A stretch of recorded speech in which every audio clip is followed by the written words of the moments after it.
बिस्मिल्लाहिर्रहमानिर्रहीम। मैं आज आपके साथ मैंगो फ्रूटी की रेसिपी शेयर करने वाली हूँ, जो कि बहुत ही दिनों तक हम फ्रिज में स्टोर करके रख सकते हैं और अपने गेस्ट के आगे सर्व कर सकते हैं। उसके लिए हमें एक रॉ मैंगो की ज़रूरत होगी, कच्चे आम की यानी कि कैरी की, और 2 आम की ज़रूरत होगी, और 1 कप शुगर लिए है, 1 लीटर वाटर। ब्लेंडर जग में ये कैरी और हम मैंगो जो है ऐड कर देंगे। साथ ही हम इसके चीनी भी ऐड कर लेंगे और 1 गिलास पानी ऐड कर लेंगे और अच्छी तरह इसको ब्लेंड कर लेंगे।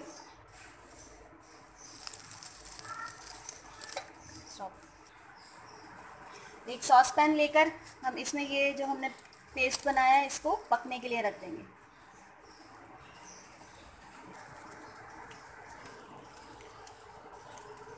इसको थोड़ा थिक कर लेंगे, कैरी का जो कच्चापन है, ताकि वो सारा ख़त्म हो जाए और अच्छी तरह पक जाए वो। हम इसको 15 से 20 दिन तक फ्रिज में स्टोर करके रख सकते हैं और सर्व कर सकते हैं। मैंगो का मिक्सचर जो है ठंडा हो चुका है, हम इसको ब्लेंडर में वापस ऐड करेंगे एक दफ़ा, और इसके साथ आइस क्यूब्स भी ऐड कर लेंगे और इसको ब्लेंड कर लेंगे। आइस क्यूब्स इसके अंदर ऐड कर लेंगे और इसको ब्लेंड कर लेंगे।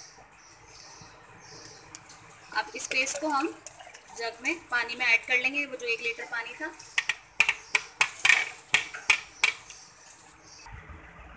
ये लीजिए व्यूअर्स, हमारी मज़ेदार मैंगो फ्रूटी तैयार है पीने के लिए, और ये बहुत ही रिफ़्रेशिंग है। सब्सक्राइब करें और बेल आइकन पर प्रेस करना मत भूलिएगा।